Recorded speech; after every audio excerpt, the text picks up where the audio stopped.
Hello, this is Gray Hughes of Gray Hughes Investigates on YouTube. Today's video is about Richard Allen's route to the abandoned CPS building on February 13th, 2017. This is Richard Allen's house, or was his house, right here in Delphi. If we were looking at a map from above, it would look like it's right here, okay, on Whiteman Drive. Or it could be Whitman Drive, I guess, since it's, no, it looks like it says Whiteman Drive. So it's right there, and he pulls out and takes a right here, in my opinion. Now, what's interesting to note is that from his house to the abandoned CPS building, the quickest route, it's only 6 minutes and 2.9 miles. He didn't drive that direction. We know that because he came in from the east on the Hoosier Harvest Store camera. So likely his route was this direction, and this is the shortest distance heading east from his house, and that is 12 minutes and 6.1 miles. So the only reason you would think somebody would take a route like that would be to avoid cameras. Now you could say, well, he just wanted to view the scenery, right? I mean, you could make that argument, but given the circumstances, doesn't it seem more likely that he just wanted to avoid being seen in the city? Now, he was captured, his vehicle was, on the Hoosier Harvest Store camera at 1:27, and that camera is right here on this building as he was driving by this direction. All right, so let's play the video of my drive from his house to the abandoned CPS building. There was a video from, or a still frame from October 13th, 2017, and you could see Richard Allen standing by his car next to that long hedge, or whatever you call that, large trees that were all bunched together there.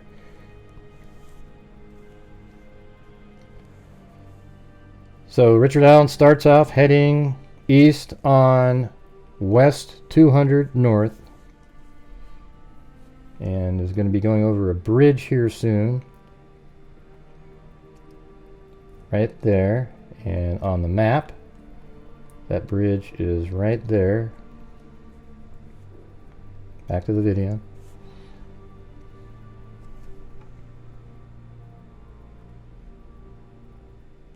And by the way, in the comments, let me know why you think he took this longer route. Do you think it's more likely that he took it as a scenic route? I mean, it is definitely much prettier than just driving right through downtown Delphi. But given the fact and circumstances of what happened that day, don't you think it's more likely that he chose this route to avoid being seen on camera, or just to drive in a place that's way less populated and less likely that somebody would observe him driving by?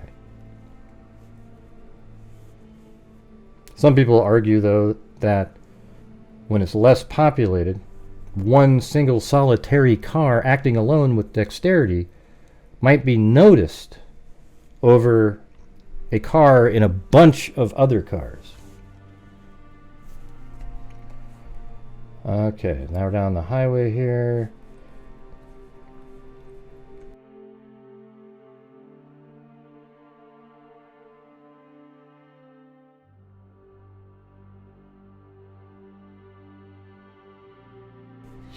But soon the vehicle will take a left.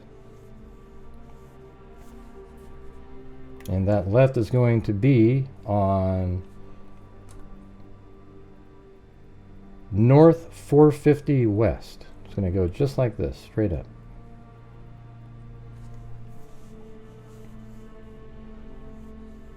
And again, when you're watching the videos that I'm putting out, just picture most of these trees having virtually no leaves on them.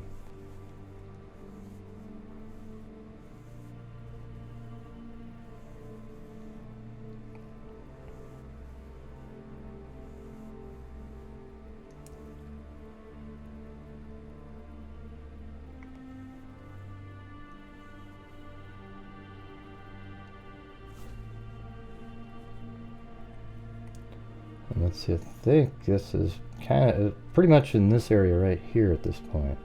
So it should be turning left relatively soon.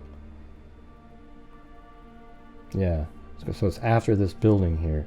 I think what we're looking at, on the right there are these buildings right here. So it should be just after that where the vehicle would have taken a left.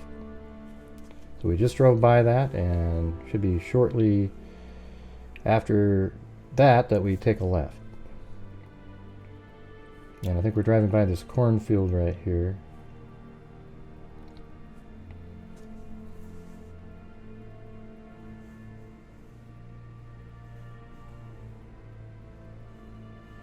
And right here, left on North 450 West.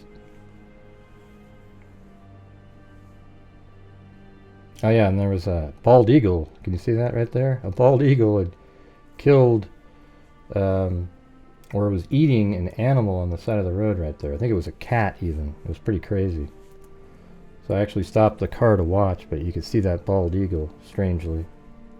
And there's a, I don't know if those are a couple more right there, or two different hawks.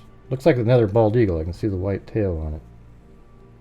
It looks like there's a bald eagle and a hawk or another bird, maybe a crow, chasing it. Not really sure. Absolutely irrelevant, but was on the video nevertheless.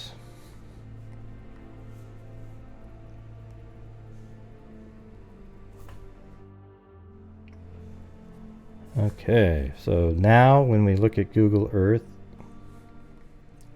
we're driving this direction. So the next left will be on West 300 North, which is the same road that goes in front of the Mears property, the parking area, and the abandoned CPS building.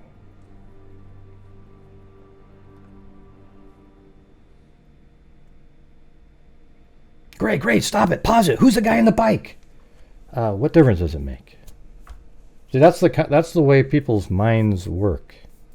The crazy people in the Delphi arena, they want to question every little detail when you can immediately just eliminate it by the fact that this is 6 years later in September, and there's a guy on a bike. It has nothing to do with anything. So here we go. I think not too long from now we take a left. I think we're really coming up to the intersection right here soon. Yeah, here it is. Take a left on West 300 North. And again, sorry for all the bug spatter and crap on the windows. I was trying to get stuff done quickly because I was there for the interview for the documentary coming out in January. Hopefully it turns out well. But it is pretty out there, right? I mean, it's nice, rural area, and it's quiet, and you can just drive peacefully and do what you want. So it's possible that he just took this route as a scenic tour, but I really doubt it. Yeah, anything's possible though. So on Google Earth, we're just now hitting into these spots here. We're about to go over yeah, there it is.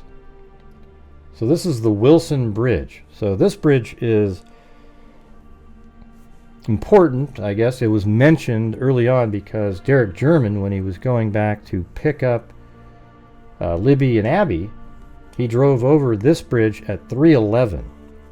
And as we know now, the killer was still on the scene for quite a bit of the time. So Derek actually got to, let me go back to Google Earth. Derek arrived after going down to Frankfurt to take photographs. It's way down south down there, right here. He took photographs for Becky's appraisal business. When he came back up, he was supposed to be back in an hour and a half to pick up the girls. And so when he drove over the Wilson Bridge at 3:11, he then shows up here at 3:14, 3:15, and then he called again. So he called Libby from the Wilson Bridge, and then he called Libby again when he got here because she didn't answer the first time, and that was 3:15. So now we know that the killer, Richard Allen, was still in the area as late as possibly 3:57 when Sarah Carbaugh saw him walking, and the probable cause document described him as muddy and bloody, and as the memorandum said, just muddy and wearing a tan coat. Okay, but she does say that the person she saw was the person on the bridge. I'd have to see all of the communications with Sarah Carbaugh to actually determine what I believe she really was saying. So if you believe, the people that believe Richard Allen is innocent are going to make huge meaning out of Sarah Carbaugh's description, and also the description of Betsy Blair, who, if you guys remember from other videos, is the individual who arrived on the scene at 1:46 and saw an individual that looked just like Richard Allen. In terms of clothing, she described him differently, like with curly brown hair and so forth, but she was 50 feet away from him, but said he was wearing the exact same clothing and is the same person that is seen in Libby's video. It's interesting to think that Derek was there for at least 30 minutes, it sounds like, of the time that the killer was there, or at least the killer was there for another 30 minutes of the time after Derek arrived.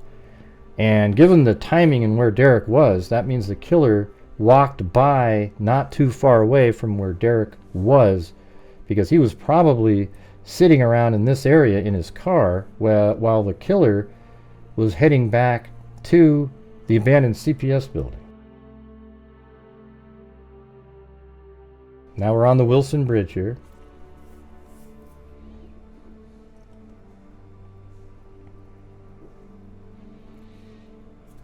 And let's see if we look at the map. We just went over the Wilson Bridge, which is right there. So we're driving around like this. And the next thing it'll come to an intersection where you'll see the cell tower right here. And that's kind of like on the home stretch. You're now on West 300 North, heading towards the cemetery, the parking area, and the abandoned CPS building. So here's what it looks like through there. Again, just always keep in mind how bare the trees would have been. So just absolutely beautiful area here with some very nice homes, but it's always overshadowed in your mind by what happened. I mean, Abby and Libby were just having a great weekend, hanging out together, and they decided to go to the Monon High Bridge for whatever reason. We don't know exactly why they went there that day. Law enforcement does. And there might be a lack of information of why they're there. They might have just decided to go there. And when they got there, things seemed normal until a barbarian killed them. So whenever you're out there, it's hard to get that out of your mind. So we're just about to get to the intersection where the cell tower was.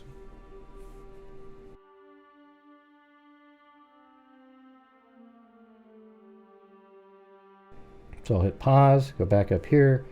There's the cell tower. You see the shadows of it. And here's that little triangle turnoff right there where you can go this direction or that one. You can go forward, you can take a left, and from here you can take a left or a right. And there's a little grassy area in the middle there, and you can see that on the video right there.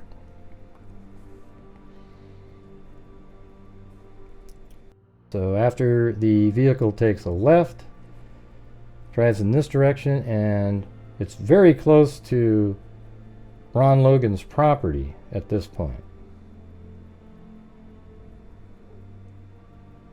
Yeah, so his property is basically right here. If I could turn to the left, you'd see his property. And this is the field, and the cemetery is right up there. The girls were found. Basically, if you go over those trees right there and then down to Deer Creek, that's where they were. And so that's why I'm saying that is we're right here. If you go over those trees, here's the crime scene.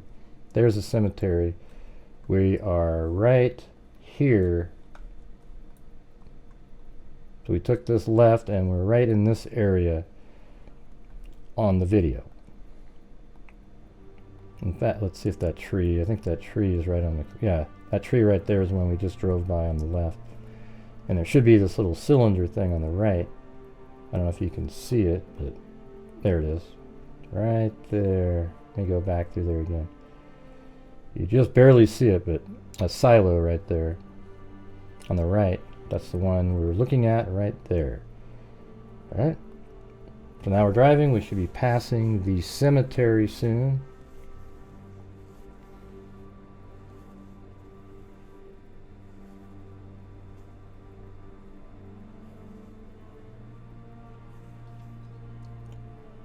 And there's a cemetery past that. Now, right about now, the girls are at that bench, the 3 girls.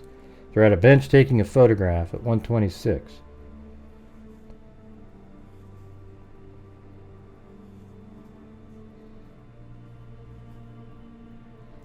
And then shortly after this, as you can see, there's a cemetery. Then the next housing will be on the right, will be the Mears property.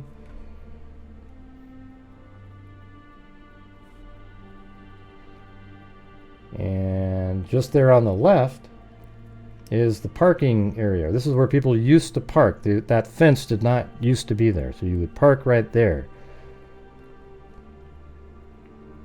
And he chose not to park there as well, the main place where people would park going to the Monon High Bridge. There was no cars parked there at the time he got there. So he had the option to pull his car into there and park, but he didn't do it.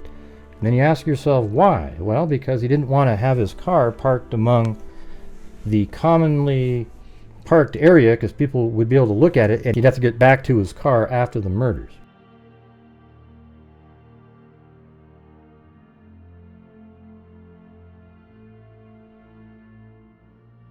He continued around like this. And there used to be a building right here, the abandoned CPS building. You can now just see the paved area generally of where it used to be. So pulled in and then parked his vehicle. And so this is where you can take a look at that vehicle right there, and you could say that that might be what Betsy Blair, when she was driving by, she might be able to see the vehicle parked there clearer than other people, because she's exiting that direction and saw it there parked in, backed in at the abandoned CPS building. She paid attention, but not really. You know, people just, if you're not told, hey, you need to remember something, like, hey, whatever car you drive by, make sure you remember what it looked like. You might remember just vaguely in your mind, oh yeah, there was a car parked there. She thought it was odd because it was parked in backwards. But, you know, her description is that it's a dark vehicle parked in oddly, and so are the other witnesses. They don't all have the exact same look, but they have general similarities in shape. They just don't look exactly like the, I think it was the Ford Focus, if I remember correctly, 2016 black Ford Focus. All right, so there you have it, everybody. That is the route that Richard Allen likely took. Now, tomorrow will be from here, the walk from the abandoned CPS building to the bridge where he ran into the 3 girls. I have a 360-degree video of that. So thank you very much for watching today's video. If you could hit that like button, that would be great. Let me know in the comments what you think of the purposefulness of the choice of this route. Do you think that he chose this route intentionally for clandestine reasons? I know some people think, wow, you park your car at an old building like that, it sticks out like a sore thumb. But he backed it in, and people do park there, so it wasn't that unusual. It was just unusual the way it was parked. All right, so thank you again, and as I always say, until next time, be safe out there.